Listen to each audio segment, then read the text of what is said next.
Hi guys, and welcome back to my channel.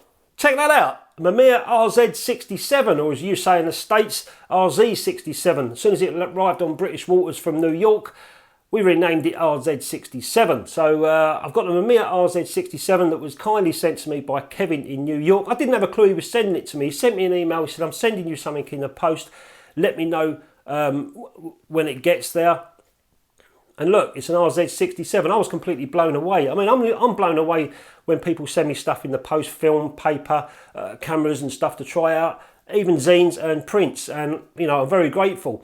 But this turns up and I'm so excited, you know. I'm like a pig in shit at the moment. I just want to get familiar with this camera and start shooting some good stuff in the future with it. I've already loaded about 4 rolls of film into the camera over the last few days that I've had it, and I've just tried to get real familiar with it. Now, I did used to have use of a Mamiya 645 at one point, lent to me by my mate Fraser, and I had that for about a year, so I really got used to it. I'm going to go through the camera first, and then I'm going to load it with a roll of HP5, shoot some stuff that I've already set up here.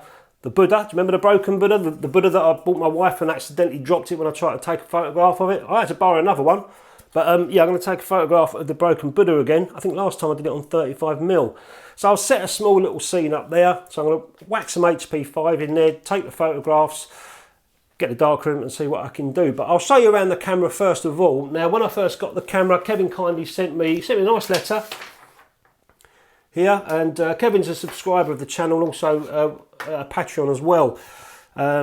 He sent me the instruction manual for the camera. Now, I'm not really one for reading instruction manuals. I like to just get my hands on a new bit of equipment and see how far I can get without going to the manual. And then, you know, all the sexy bits, I get to the manual and try and find out stuff that I didn't know. Now, it says underneath, there's a switch. You've got to get underneath and flick it. Can you see it? Flick it over to the right, and then you can take it back off and put the film in. Why have you got the same jeans on as me? I'll show you around the camera and some of the, if anybody's thinking of getting one or has got one and they just sort of want a little bit of heads up, I'll show you what I've learned so far, and then I'll get on and take some photographs. So I'll just quickly whip over some of the things that I've learned about this camera in the last few days. The first of all, when I got the camera, I wanted to hear the shutter fire, and I thought, great, let's cock the shutter. So I cocked the shutter, nothing was happening. I was like, oh no, has it been broken or something in carriage or something? You know, I just wasn't sure. So I had to get the manual out and have a little read and see what was going on. Well, in other words, you've got a little selector here, and you've got R for rotating the back. That's normal in the middle, and this is multi-exposure mode. So you've got to flick it over to multi-exposure mode, take the slide out from the back, and then you can hear the mirror slap. If I can find the button, there it is. Okay, so now you can test your camera, make sure it's firing. That's the first thing I wanted to do. Okay, and that'll only fire if there's a battery in there and it's in good, it's not dead, it's in good working order. If you haven't got a battery in there, there's a little switch. If you switch it to orange, you can control and operate the camera without a battery in. So if you do try it and if the shutter's not firing, flick it over to the orange mode. And even if the battery's dead or there's no battery, you can still fire the shutter. If there's no battery in the camera, it will still work, but only at 1/400th of a shutter speed. And you can still do long exposures. I'll explain about that in a moment. So if we look on this side of the camera, you've got that's for your focusing. It's bellows focusing, it's on a rail system. There's no focusing on the lens, so that's how you focus the camera. That's your advance, film advance there. Take the slider out, that's just your slide, protect the film. And you've got R, which is for the rotating back, switch it there and you can rotate between portrait and landscape, like so.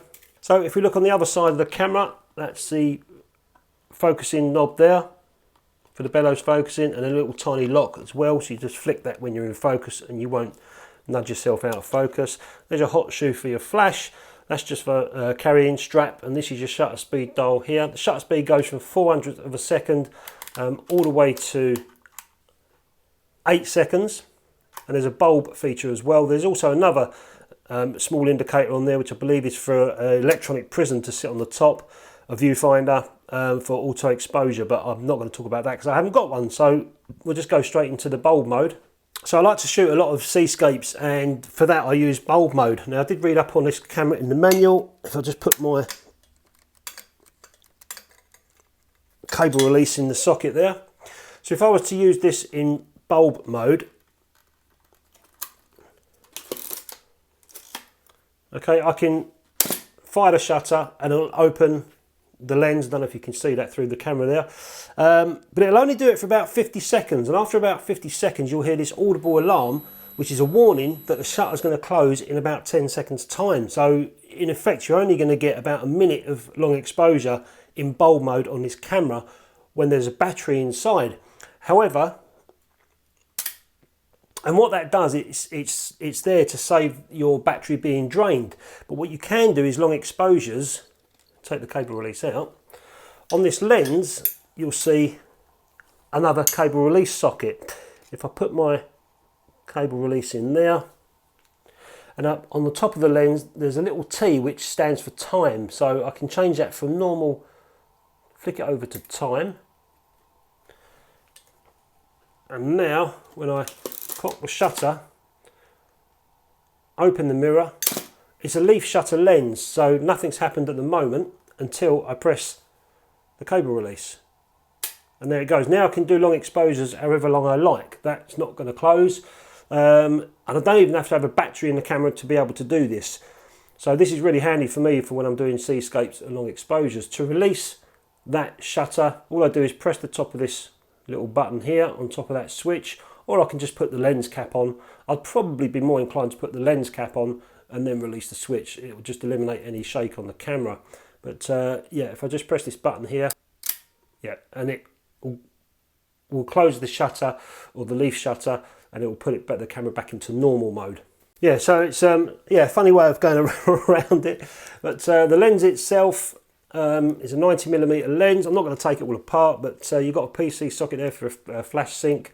Like I said, the cable release, the little T button there for time exposures, and you've also got your depth of field view there. And if I go now to the back of the camera, I have to flick that switch to R, like we said. And now I can rotate the back to portrait or landscape. To release the back, you've got to put the slide in. It won't come off unless you've got the slide in. So now I've got the slide inside. There's a little tiny lever underneath there, if you can see it. And you just slide that to the right of the camera, like so. And the back will come off. So just put the back on and pull that switch back to where it should be underneath. Now the back is firmly in place.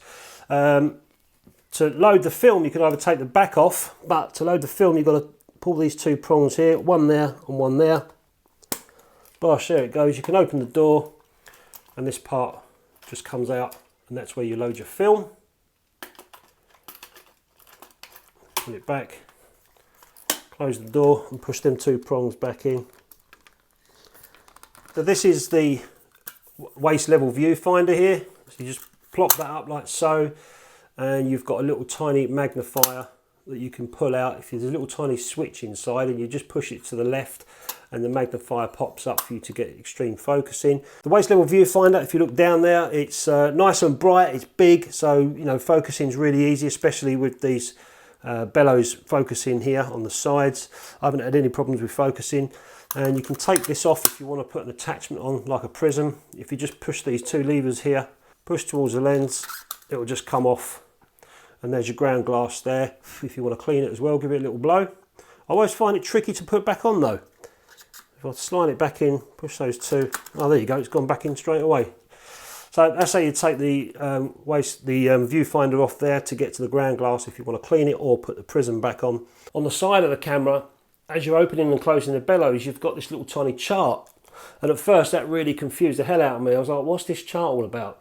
But it's quite easy when you get round to it. On the side, you've got blue and red numbers. Then you just look up for your lens. Mine is a 90mm. And if you go along, you've got these curves. You've got red, blue, red, blue, red, blue. So I need to find the one that corresponds, the line that corresponds with my lens. And it's marked with a little tiny dot. So the second blue line is just my lens only. I can forget all the other lines. The only line I'm interested in, or curve, is that second one, because that's where the dot corresponds next to my lens number, 90. So once you've focused in on your subject, if you match that line with the distances on the side, it's in feet or meters. That's the distance from your subject to the camera's focal plane, or the film plane I should say. And then you can do your zone focusing if you want to, using the ring on the lens. So that's what that's for. It's also got underneath a compensation chart as well. Obviously if you're extending the bellows, you've got to allow for a bit more compensation, so it just tells you whereabouts if you need to allow one-stop compensations there. On the bottom of the camera, that's the compartment there for the battery. I've opened that compartment. There's some little tiny cogwheel in there. I don't know what that's for, but I'm not going to touch that. But there's the battery, and it takes one of these tiny little, I think they're LR44s, are they? 4 LR44 battery. That's a spare one that I've got. I had that for the Mamiya 645, so that's a spare battery. That's the battery it takes anyway. Let's put this back on the tripod. We'll load a roll of film, bit of HP5 in there. I'll show you that, and then we'll take some pics. Goes all the way across over the runners, back round. I'd normally do this on my lap. Right, stick that in there. Pull it a little bit, flap it over, and just start tightening it up. Just hold that bit there for a sec, get it tighter, nice and tight now. And you can see there's a little tiny white arrow where the start line should be. And there you go, it's pretty simple to do. It was a bit tricky at first, but I've got used to it now. This is my 5th roll that I've loaded into this camera, and you can see the backing paper goes round the back, and obviously that's where it fits on for the light to hit your emulsion side of the film. Okay, so I'm about to take a photograph of this Buddha. I'm going to take a few shots. I'll just show you that in a moment. I've turned all the lights off, illuminating me for the video, because I don't want any light hitting the Buddha. It's just natural daylight coming through this big large window behind me. And I'm going to do some metering, and I'm going to change the backgrounds, do a few shots on the Buddha, and burst the whole roll. Testing out, see what we can do.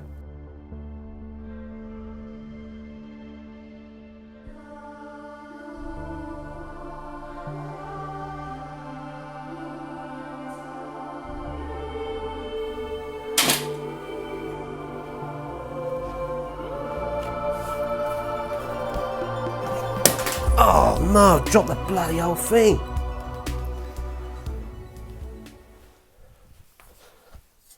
Oh, I dropped the whole Buddha. It fell off the bloody thing. Oh no. Oh well. Well, it's broken anyway.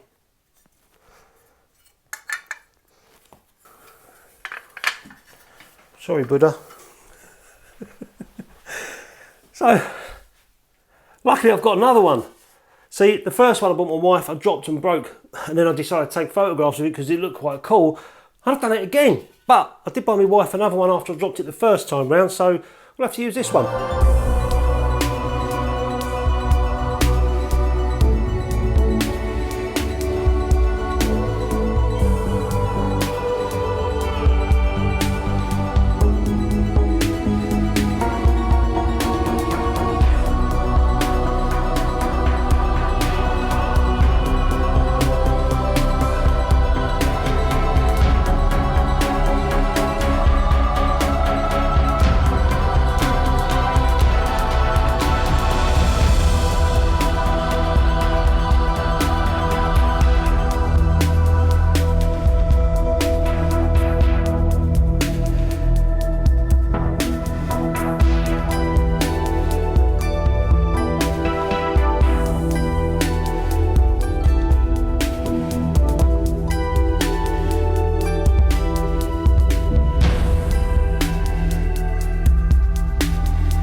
So I've just come out of the darkroom. There's the negatives. That was the HP5. My X-Tol, for some weird reason, it went bad. I don't know, ended up going cloudy. So I was intending to use X-Tol, not the Rodinal. But I used Rodinal anyway, I had a little bit left. I did that one part at 75 for 17 minutes. And I pulled the film to 200 as well. So I got decent results out of it anyway. A little bit gutted that I broke the Buddha, to be honest with you, because that was sitting on my mantelpiece. I kind of liked the way it looked from the first time I broke it. But end of an era, you know. I'll never take photographs of that Buddha again. That's the Buddha there. That's the print that I made. I made 2 of these. So I was quite happy with the way that that came out. I didn't go overkill in the darkroom. Just printed what I needed. And that was the second print, so I've done a rerun. So I've got 2 prints of that Buddha. They're both identical. And then the last one I did, just to try and sweeten my wife up for breaking a broken Buddha, I did a picture of my daughter Jess. I quite like that, just a natural window light portrait of her. I said, "Here Jess, quick, come here." She said, "What?" I said, "Can I get a picture of you?" 20 minutes later I managed to get a picture.